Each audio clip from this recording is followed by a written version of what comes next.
ओम नमः शिवाय। हर हर महादेव। आप सभी का हमारे इस धार्मिक आध्यात्मिक चैनल में स्वागत है। आज हम जानेंगे कि सावन में रोजाना मिट्टी के शिवलिंग बनाकर पूजा कैसे करें, विसर्जन कब करें और कैसे करें। संपूर्ण जानकारी। सावन का महीना भगवान शिव को सबसे प्रिय माना जाता है। मान्यता है कि इस पूरे महीने में जो भी भक्त सच्चे मन से भगवान भोलेनाथ की पूजा करता है उसकी मनोकामनाएं पूर्ण होती हैं और जीवन के दुख दूर होने लगते हैं। लेकिन सावन में एक प्रश्न सबसे अधिक पूछा जाता है, क्या रोज मिट्टी का शिवलिंग बनाकर पूजा करनी चाहिए? अगर हाँ तो उसे रोज विसर्जित करें या सावन के अंत में? पूजा की सही विधि क्या है? आज की इस कथा में हम शास्त्रों और परंपराओं के अनुसार इन सभी प्रश्नों का सरल उत्तर जानेंगे, इसलिए वीडियो को अंत तक अवश्य देखें। सावन में मिट्टी का शिवलिंग क्यों बनाया जाता है? शास्त्रों में मिट्टी से बने शिवलिंग को पार्थिव शिवलिंग कहा गया है। पार्थिव अर्थात पृथ्वी से बना हुआ। शिव पुराण के अनुसार पार्थिव शिवलिंग की पूजा करने से अनेक यज्ञों के समान पुण्य प्राप्त होता है। भगवान शिव अत्यंत भोले हैं। वे सोने चांदी के आभूषण नहीं बल्कि भक्त की सच्ची श्रद्धा देखते हैं। शिवलिंग बनाने के लिए कैसी मिट्टी लें? यदि संभव हो तो स्वच्छ और शुद्ध मिट्टी लें। खेत, नदी किनारे या बगीचे की साफ मिट्टी भी ले सकते हैं। मिट्टी में कंकड़ या गंदगी नहीं होनी चाहिए। मिट्टी में थोड़ा गंगा जल मिलाकर उसे अच्छी तरह गूंथ लें और दोनों हाथों से छोटा सा सुंदर शिवलिंग बना लें। अब जानते हैं शिवलिंग किस दिशा में रखें। शिवलिंग को लकड़ी की चौकी पर लाल या सफ़ेद कपड़ा बिछाकर रखें।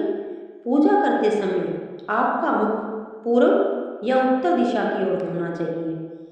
अब जानते हैं पूजा विधि। सबसे पहले भगवान गणेश का स्मरण करें, फिर भगवान शिव और माता पार्वती का ध्यान करें।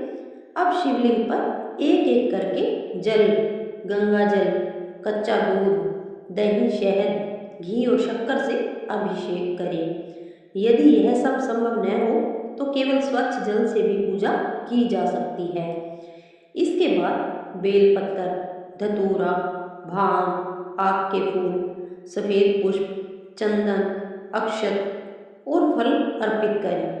ध्यान रखें कि भगवान शिव को तुलसी नहीं चढ़ाई जाती है। अब ओम नमः शिवाय मंत्र का कम से कम 108 बार जप करें। यदि महामृत्युंजय मंत्र का जाप कर सकें तो और भी उत्तम है।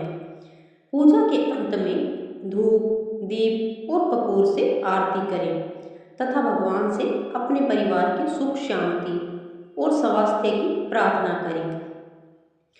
क्या रोज नया शिवलिंग बनाना चाहिए? जानते हैं।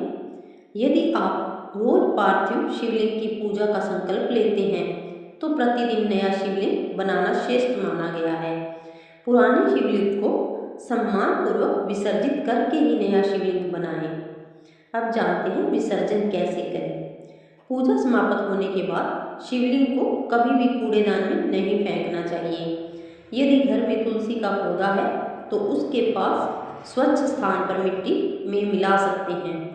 किसी पीपल, बेल या अन्य पवित्र वृक्ष की जड़ में भी सम्मानपूर्वक विसर्जित कर सकते हैं।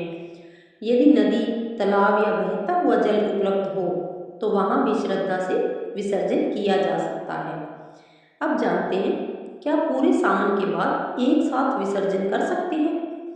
यदि आपने प्रतिदिन अलग अलग शिवलिंग बनाए हैं तो उन्हें अंतिम सोमवार या सावन की पूर्णिमा के दिन एक साथ भी विसर्जित किया जा सकता है।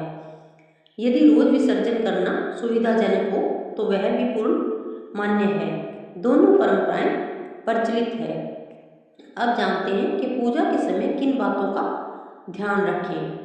शिवलिंग पर हल्दी न चढ़ाएं, तुलसी के पत्ते अर्पित न करें, टूटा हुआ बेलपत्र न चढ़ाएं। पूजा के समय मन शांत रखें, क्रोध, झूठ और अपशब्दों से बचें, सात्विक भोजन करें। अब जानते हैं पार्थिव शिवलिंग पूजा के लाभ।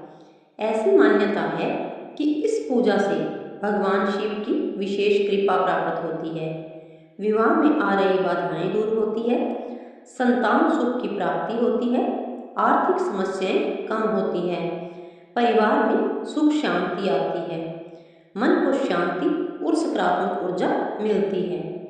अब जानते हैं एक बहुत ही छोटी सी प्रेरणादायक कथा। कहा जाता है कि एक गरीब वृद्धा के पास भगवान शिव की पूजा के लिए कुछ भी नहीं था। वह प्रतिदिन नदी किनारे की मिट्टी से छोटा सा शिवलिंग बनाती, उस पर केवल जल चढ़ाती और ओम नमः शिवाय का जाप करती। उसकी श्रद्धा से प्रसन्न होकर भगवान शिव ने उसके जीवन की सभी कठिनाइयां दूर कर दी। यह कथा हमें सिखाती है कि भगवान शिव को धन नहीं बल्कि सच्ची भक्ति प्रिय है। तो भक्तों, यदि आप भी इस सावन में प्रतिदिन मिट्टी का शिवलिंग बनाकर श्रद्धा से पूजा करेंगे और उचित विधि से विसर्जन करेंगे तो भगवान भोलेनाथ की कृपा अवश्य प्राप्त होगी। यदि आपको यह जानकारी पसंद आई हो तो वीडियो को लाइक करें, अपने परिवार और मित्रों के साथ साझा करें और कमेंट में एक बार श्रद्धा से अवश्य लिखें। हर हर महादेव। भोलेनाथ आप सभी की मनोकामनाएं पूर्ण करें। ओम नमः शिवाय। हर हर महादेव। जय भोलेनाथ।